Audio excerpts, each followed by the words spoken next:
خدا کے زندہ اور پاک کلام میں سے متی کی انجیل 6 باب۔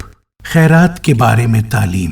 خبردار، اپنے راز بازی کے کام آدمیوں کے سامنے دکھانے کے لیے نہ کرو، نہیں تو تمہارے باپ کے پاس جو آسمان پر ہے تمہارے لیے کچھ اجر نہیں ہے۔ بس جب تو خیرات کرے تو اپنے آگے نرسنگا نہ بجوا، جیسا ریاکار عبادت خانوں اور کوچوں میں کرتے ہیں، تاکہ لوگ ان کی بڑائی کریں۔ میں تم سے سچ کہتا ہوں کہ وہ اپنا اجر پا چکے۔ بلکہ جب تو خیرات کرے تو جو تیرا دائنا ہاتھ کرتا ہے اسے تیرا بایاں ہاتھ نہ جانے، تاکہ تیری خیرات پوشیدہ رہے۔ اس صورت میں تیرا باپ جو پوشیدگی میں دیکھتا ہے تجھے بدلہ دے گا۔ دعا کے بارے میں تعلیم۔ اور جب تم دعا کرو تو ریاکاروں کی مانند نہ بنو، کیونکہ وہ عبادت خانوں میں اور بازاروں کے موڑوں پر کھڑے ہو کر دعا کرنا پسند کرتے ہیں تاکہ لوگ ان کو دیکھیں۔ میں تم سے سچ کہتا ہوں کہ وہ اپنا اجر پا چکے۔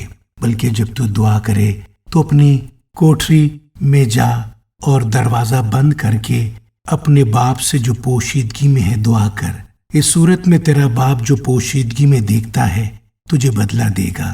اور دعا کرتے وقت غیر قوموں کے لوگوں کی طرح بک بک نہ کرو، کیونکہ وہ سمجھتے ہیں کہ ہمارے بہت بولنے کے سبب سے ہماری سنی جائے گی۔ پس ان کی مانند نہ بنو، کیونکہ تمہارا باپ تمہارے مانگنے سے پہلے ہی جانتا ہے کہ تم کن کن چیزوں کے محتاج ہو۔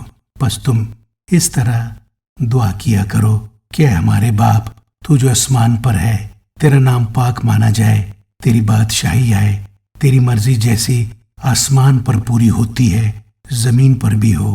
ہماری روز کی روٹی آج ہمیں دے، اور جس طرح ہم نے اپنے قرضداروں کو معاف کیا ہے تو بھی ہمارے قرض ہمیں معاف کر، اور ہمیں آزمائش میں نہ لا بلکہ برائی سے بچا، کیونکہ بادشاہی اور قدرت اور جلال ہمیشہ تیرے ہی ہیں، آمین۔ اس لیے کہ اگر تم آدمیوں کے قصور معاف کرو گے تو تمہارا آسمانی باپ بھی تم کو معاف کرے گا، اور اگر تم آدمیوں کے قصور معاف نہ کرو گے تو تمہارا باپ بھی تمہاری قصور معاف نہ کرے گا۔ روزہ کے بارے میں تعلیم۔ اور جب تم روزہ رکھو تو ریاکاروں کی طرح اپنی صورت اداس نہ بناؤ، کیونکہ وہ اپنا منہ بگاڑتے ہیں تاکہ لوگ ان کو روزہ دار جانیں۔ میں تم سے سچ کہتا ہوں کہ وہ اپنا اجر پا چکے۔ بلکہ جب تو روزہ رکھے تو اپنے سر میں تیل ڈال اور منہ دھو، تاکہ آدمی نہیں بلکہ تیرا باپ جو پوشیدگی میں ہے تجھے روزہ دار جانے۔ اس صورت میں تیرا باپ جو پوشیدگی میں دیکھتا ہے تجھے بدلہ دے گا۔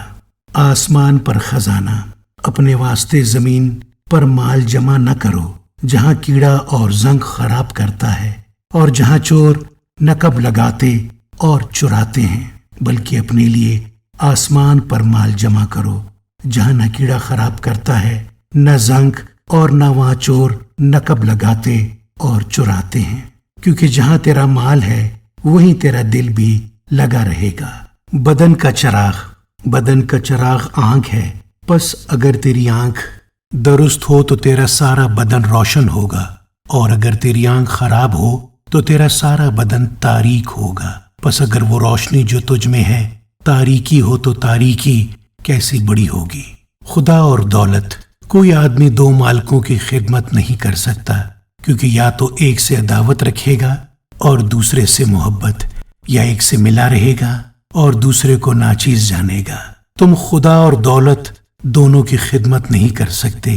اس لیے میں تم سے کہتا ہوں کہ اپنی جان کی فکر نہ کرنا کہ ہم کیا کھائیں گے یا کیا پئیں گے، اور نہ اپنے بدن کی کہ کیا پہنیں گے۔ کیا جان خوراک سے اور بدن پوشاک سے بڑھ کر نہیں؟ ہوا کے پرندوں کو دیکھو کہ نہ بوتے ہیں، نہ کاٹتے، نہ کوٹھیوں میں جمع کرتے ہیں، تو بھی تمہارا باپ ان کو کھلاتا ہے۔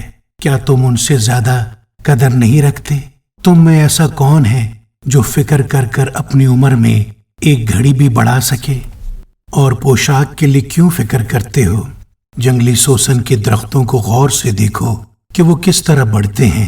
وہ نہ محنت کرتے نہ کاٹتے ہیں، تو بھی میں تم سے کہتا ہوں کہ سلیمان بھی باوجود اپنی ساری شان و شوکت کے ان میں سے کسی کی مانند ملبس نہ تھا۔ پس جب خدا میدان کی گھاس کو جو آج ہے اور کل تنور میں جھونکی جائے گی ایسی پوشاک پہناتا ہے تو اے کم اعتقادو تم کو کیوں نہ پہنائے گا۔ اس لیے فکر مند ہو کر یہ نہ کہو کہ ہم کیا کھائیں گے یا کیا پئیں گے یا کیا پہنیں گے، کیونکہ ان سب چیزوں کی تلاش میں غیر قومیں رہتی ہیں، اور تمہارا آسمانی باپ جانتا ہے کہ تم ان سب چیزوں کے محتاج ہو، بلکہ تم پہلے اس کی بادشاہی اور اس کی رازبازی کی تلاش کرو تو یہ سب چیزیں بھی تم کو مل جائیں گی۔ بس کل کے لیے فکر نہ کرو، کیونکہ کل کا دن اپنے لیے آپ فکر کرے گا۔ آج کے لیے آج ہی کا دکھ کافی ہے۔ آمین۔